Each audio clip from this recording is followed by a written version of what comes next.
पाकिस्तान के लिए बहुत जरूरी है। सबसे कम क्राइम लक्षद्वीप में, सर्वाधिक प्रतिशत में मुस्लिम 90% से ज्यादा मुस्लिम रहता है लक्षद्वीप। जिन्ना को पता चला बाद में कि मुस्लिम यहाँ भी थे तो हमारा हो गया पूर्वी पाकिस्तान, मुस्लिम यहाँ भी थे हमारा हो गया पश्चिमी पाकिस्तान, मुस्लिम यहाँ भी है हमारा हो गया। यहाँ पहुंचने से पहले सरदार पटेल ने नौसेना भेज दिया, नौसेना भेजने के बाद वहाँ भारत का झंडा लहरा दिया गया, वहाँ के लोगों को कहा गया आप इंडियन रहेंगे, सब खुशी खुशी एक्सेप्ट कर लिया, जीना चिल्लाते रह गया, ठीक हुआ नहीं तो उधरों से नौटंकी करता समझा गया कि नहीं गया। तो पाकिस्तान में ना उसकी बर्बादी का सबसे बड़ा रीजन क्या था ना, पाकिस्तान ओपीसी हो गया, 1 पर्सन कंपनी ओपीसी, जिन्ना के बाद कोई नहीं, हाँ एकदम सही, जिन्ना के बाद कोई नहीं। अब हमारे यहाँ देखिए गांधी जी मरे, उधर जिन्ना मरा, दोनों अपने अपने जगह पे सुप्रीम लीडर का भूमिका में थे। भारत में महात्मा गांधी सबसे सुप्रीम थे, उनको गोली मार दिया गया, और जस्ट वैसे ही उधर जिन्ना मरे तो टीबी हो गया, मर गया वहां पे, दोनों सुप्रीम मरे, उसके बाद जिन्ना के बाद कोई बचा ही नहीं। हमारे यहाँ गांधी जी गए, उसके जस्ट अगले साल सरदार पटेल गए, दोनों बड़े शख्सियत, कोई फर्क पड़ा नहीं पड़ा।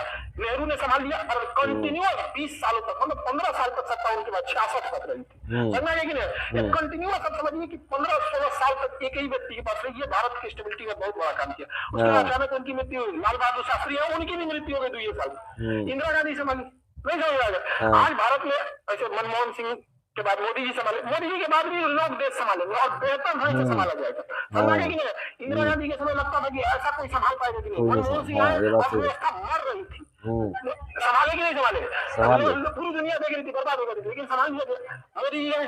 जैसे विदेश नीति बहुत बेहतरीन हो गई, डिफेंस नीति, अब महंगाई थोड़ा और कंट्रोल किया जा सकता था, इन्फ्लेशन को जितना इन्होंने बाकी चीजों को कंट्रोल किया, ठीक है, और आगे जाके सुधरेगा। लेकिन पाकिस्तान में ऐसा नहीं था, जिन्ना मरा कोई था ही नहीं, कोई नहीं था। तो पाकिस्तान पे कब्जा कर लिया 2 लोगों ने, एक वहाँ धर्म गुरुओं ने और एक सेना ने पूरी तरह से। अब वहाँ सबसे सुप्रीम चीज है सेना, उसके बाद धर्म गुरु है।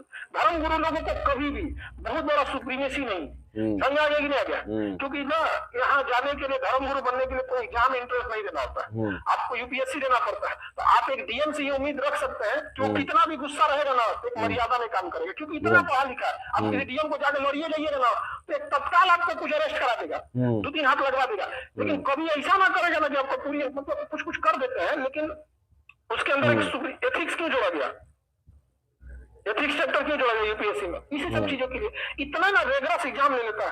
अभी लड़के जो बीपीएससी में थे, इसमें कितने बीपीएससी वाले हैं, बीपीएससी वाले, बाकी जो नहीं बीपीएससी वाले नहीं। बीपीएससी एग्जाम शुरू स्टार्ट होने से पहले क्लास, सर मेंस कैसे लिखेंगे, निबंध कैसे लिखना है। अभी इतना बेहतरीन निबंध लिख रहा है कि दिल्ली में हर जो कॉपी में ले गए ना, वहाँ पे कॉपी चेक करने वाला पूरा एकदम हट गया।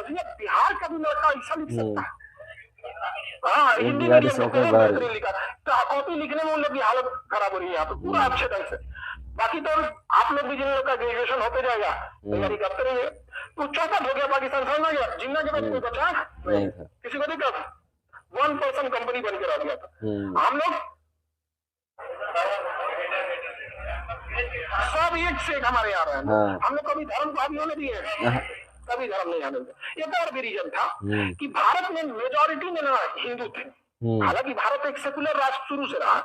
अगर आप न्यूज और व्हाट्सएप को छोड़ देते हमारे देश में कोई दिक्कत नहीं है, समझा कि नहीं गया। तो हमारे यहाँ शुरू से रहा, अब मेजॉरिटी यहाँ हिंदू जैन बौद्ध सब रहे, मुस्लिम माइनॉरिटी में रही है। तो हिंदुइज्म में ना बहुत साल पहले से एजुकेशन बहुत पीक पे था, समझा कि नहीं, एजुकेशन था। पाकिस्तान में मेजोरिटी जो थी ना मुस्लिम की थी, तो मुस्लिम में ना बहुत ज्यादा रिफॉर्म पहले से नहीं हुआ था। हाल फिलहाल में जैसे सैयद अहमद खान हुए, ये लोग रिफॉर्म कर रहे थे, तो एजुकेशन लेवल वहाँ पे कंपेरेटिवली थोड़ा सा नीचे था, इस वजह से ये आगे निकल गए। हमारे यहाँ तो सब निकल गए। अच्छा, एक आदमी निकलता है तो गांव का दूसरा देखा देखी हो जाता है। एक आदमी अपने यहाँ से सेलेक्ट होकर जाइएगा, गाँव में 10 लोगों को प्रेरित करिएगा पढ़ने के लिए, तो कई रीजन भी ऐसे भी था। हमारे वर्सेटाइल भी थे लोग, सारे धर्मों के लोग थे, तो धर्म कभी मैटर ही नहीं बना। आप लोग के बीच में कभी धार्मिक मुद्दे पर बात होती है नहीं होगा, अरे यार बीपीएससी एग्जाम दे रहा, दरोगा दे रहा, इसका सिलेबस क्या है, उसका उधर क्या बात होता होगा, बलूचिस्तान हमारा, कश्मीर लेंगे, दूसरा कश्मीर लेगा, आगे बढ़े। लक्षद्वीप पर कौन आना चाहता था, जिन्ना, लेकिन सरदार पटेल ने पहले ही निपटा दिया। अब सोचिए सरदार पटेल नहीं रहते, नेहरू से तो बस का था नहीं था, समझा कि नहीं, फिर वहां भी हो जाता, तीनों ओर से कोच देता हम लोग को, परेशान हो जाते, ऐसा भी परेशान कौन सी हो जाती है। यहाँ पनिया में परमाणु बम फोड़ के सुनामी आ जाता है, नहीं समझे।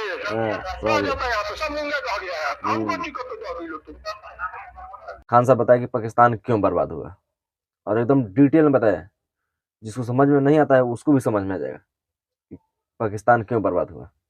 जिन्ना के मरने के बाद कोई वहां पे देश चलाने के काबिल नहीं था, तो वहां पे कब्जा किसका हो गया, तो सेना का और मजहब का, जैसे कि मुस्लिम और सेना दोनों का कब्जा है, इसी वजह से पाकिस्तान बर्बाद होता चला जाता है। तो फ्रेंड वीडियो अच्छा लगता है लाइक कीजिएगा, कमेंट कीजिएगा, चैनल को सब्सक्राइब कीजिएगा और फेसबुक पेज पर देख रहे हो तो फेसबुक पेज को फॉलो कीजिएगा।